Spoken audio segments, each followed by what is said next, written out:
Do you want to win against the VA? Because that's what's at stake. And I'll even assume you're right that the VA has wronged you in a way that is so irrationally stupid that you have the right to be mad at them for the rest of your life.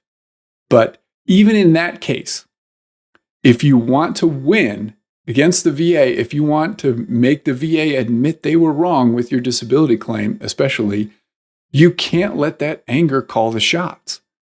And for what it's worth, I think it's generally unhealthy to carry that type of anger around with you anyway, but that's not what this video is about. Your anger is very likely blocking you from a realistic assessment of what you're up against with your VA claim. And you do need a realistic assessment of what you're up against, because going up against the VA is like going up against any other opponent anywhere.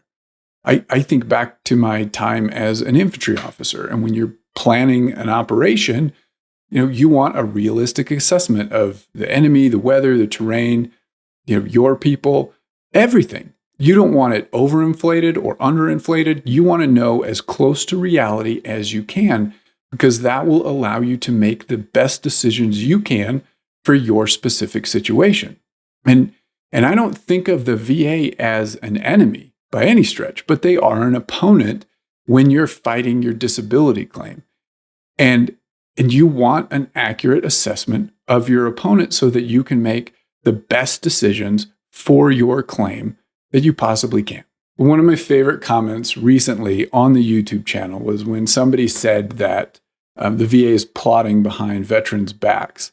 And it was just funny. I mean, does anybody really think that there are VA employees sitting around a conference table just talking about how they are going to screw veterans over, in the coming weeks and months? And even if you think they really are doing stuff like that, do you think the VA has the institutional bureaucratic competence to intentionally pull something like that off? I mean, I don't think so. The VA is massive. They employ over 400,000 people. And any group that large is going to have a certain number of people that just don't care about anyone or anything. And any group that large is going to have a fair amount of people who are legit criminals. I mean, we've all seen the news stories on that. And there are also bad incentives inside the VA that cause people to do things that they know to be wrong. I'm not trying to downplay any of that. I have said before, and will say many times, I think specific people should be held responsible for the mistakes that they make, and no excuses. But that's a long way from saying the VA is evil and everyone in the VA is out to get you. And not just that, they're actively looking for ways to harm you. I just think that's a little bit crazy. When I stop and try to get a picture in my mind of a VA raider, I picture somebody who is overworked, who is under a lot of pressure, and who's probably dealing with a fair amount of burnout. I imagine that for every claim that a raider gets off their desk, 3 more take its place. So it's a never-ending pile of work. And it is work for them, day in and day out, and it becomes a grind. I mean, you can be the most sympathetic human in the world, but the 50th PTSD claim you look at is just not going to hit you as hard as the first one. And raiders do have quotas. Now, on the plus side, that means we are getting decisions a little faster than we normally would or we otherwise would.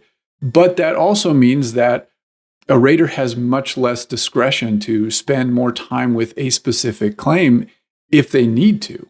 Now, my idea of a raider may not be on the nose, but I think it's a hell of a lot more accurate and realistic than thinking the raider is some type of evil villain who's out to get you.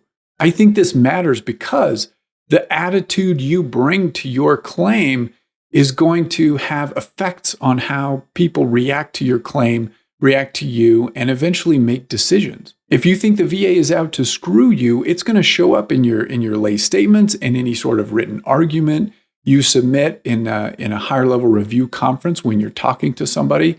Same thing at the board. If you come at this just dripping with anger, you're not going to get somebody responding to you with a lot of sympathy. Now, we can talk about how raters should be professional and they should rise above that and they should just look at the facts and not get sucked into all of this anger coming from the veteran. And they should understand it because the VA screws veterans. But you have to remember that raters are human and humans respond to that anger like humans, and expecting the rater to respond otherwise with some sort of Zen-like calm no matter what's coming their way is to deny reality. Contrast that with my approach. When I submit lay statements or written arguments to the VA, I assume the person who's going to read them is extremely stressed and overworked and just doesn't have a lot of time. So I try to make my points as quickly and efficiently as possible.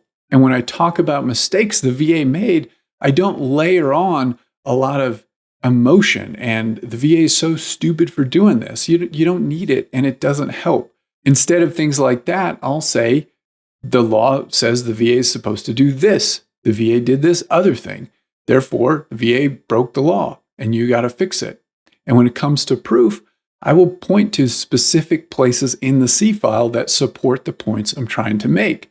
I won't say something like, go look at the CMP exam. You'll see that it was crap. Instead, I'll give them a very specific CMP exam and then give them a specific page number and say, if you look at this part of the CMP exam, you'll see the examiner didn't even review the lay statement and had no idea of the veteran's symptoms history. And so therefore, the exam is crap.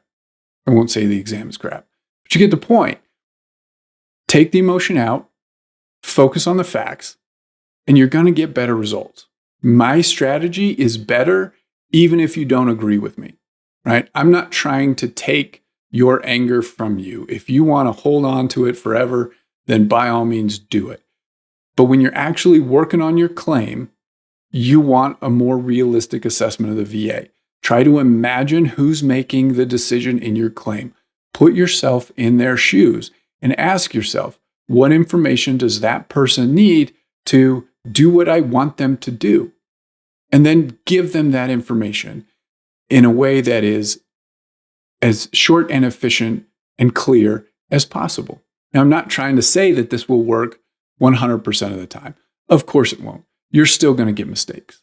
But you'll still have a cleaner basis upon which to appeal down the road. And your odds of getting a better outcome, again, are higher with this approach, I believe. So I have no doubt that I've just stomped on a whole bunch of raw nerves, and it'll be interesting to see what comes out in the comments. Of course, now that I said that, it'll probably just be a bunch of crickets, just absolute silence. But it is what it is. I hope you found this video helpful. If you'd like me to help you with your VA claims, you can reach out through the links below. I'm Al Walsh. Thanks for watching.